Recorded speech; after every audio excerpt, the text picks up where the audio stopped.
The Israel-Gaza war has made its way to the Democratic National Convention in Chicago, with protesters gathered outside, while inside, a panel, as we heard, focused on Palestinian human rights, which brought the topic to the DNC for the very first time.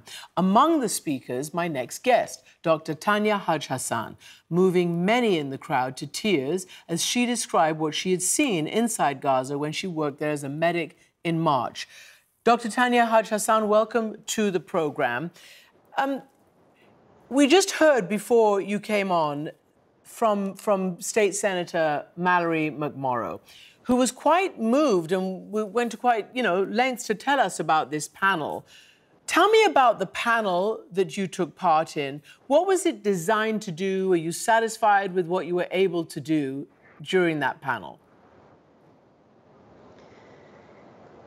Thanks, Kристиан. So I'm here amongst multiple American doctors and physicians who've all come for the same purpose. In fact, I don't know a single physician or surgeon or healthcare worker who's been to Gaza in the past 10 months that doesn't come back with the same very urgent message.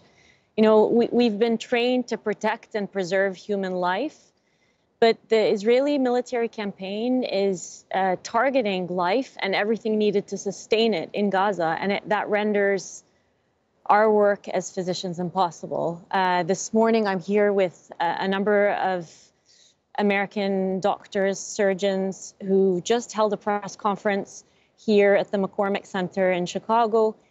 I had contacted a few of them a couple weeks ago saying that we wanted to come and speak at the Democratic National Convention to try and see if we can pressure the U.S. to take a different position to finally put down an arms embargo and pressure an end to this military campaign. And the overwhelming response from every single person I contacted was, yes, absolutely, we're coming.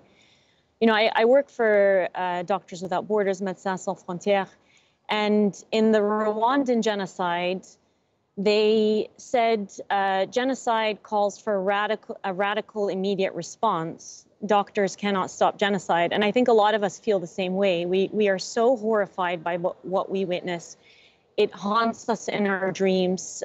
Dr. Mark Perlmutter, a Jewish American surgeon who was there, sent a message for us to deliver today. Unfortunately, he couldn't be here for work obligations. But he said parents come to him in his dreams and stare at him, wondering why he didn't do more to stop their children from being killed. And I cannot count the number of children, Kристиан, that died under my care in Gaza from US-made bombs falling on their homes, on the places they have been displaced to multiple times. And I think the reason I was here and the reason I think many of my colleagues have turned up is because we wouldn't be able to live with ourselves if we thought we hadn't done everything possible to stop this. And I just want to ask you from your perspective, you were there for, I don't know, a month or so in a specific hospital in Gaza in March. The war was raging. The Israelis say that they follow the laws of war and they do their best to avoid civilian casualties. Is there anything that you were able to see from your perspective that leads you to believe that that is the case? Kристиан, I'll tell you what I saw, and then I'll let you and your viewers conclude what you may. The emergency department is filled with families.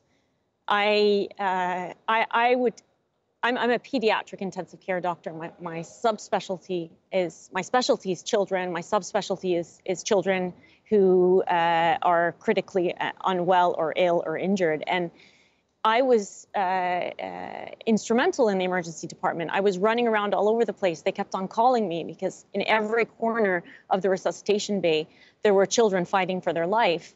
And that in and of itself tells you how little to nothing is being done to preserve civilian life. It's the families that I spoke to are living in apartment buildings.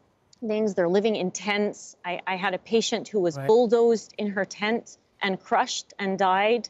I have a woman in the ICU who came to visit her 6-year-old daughter who had severe brain damage from the missile that fell on her home. She said she was just in the middle of prayer when it happened. Her husband works at a dairy factory, and her infant child was killed in the same attack.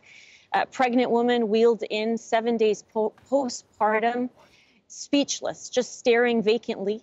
Her husband with her, telling me that she delivered 7 days ago and that the baby she delivered is somewhere trapped under the rubble. I was turning left, right, and center amongst entire families whose lives have been destroyed in a single second. So to say that, you know, everything is being done to protect civilian lives, I mean, yes, Doctor, I hear you. I think your viewers are more intelligent than that. Thank you very much indeed for joining us, Dr. Tanya Haj Hassan.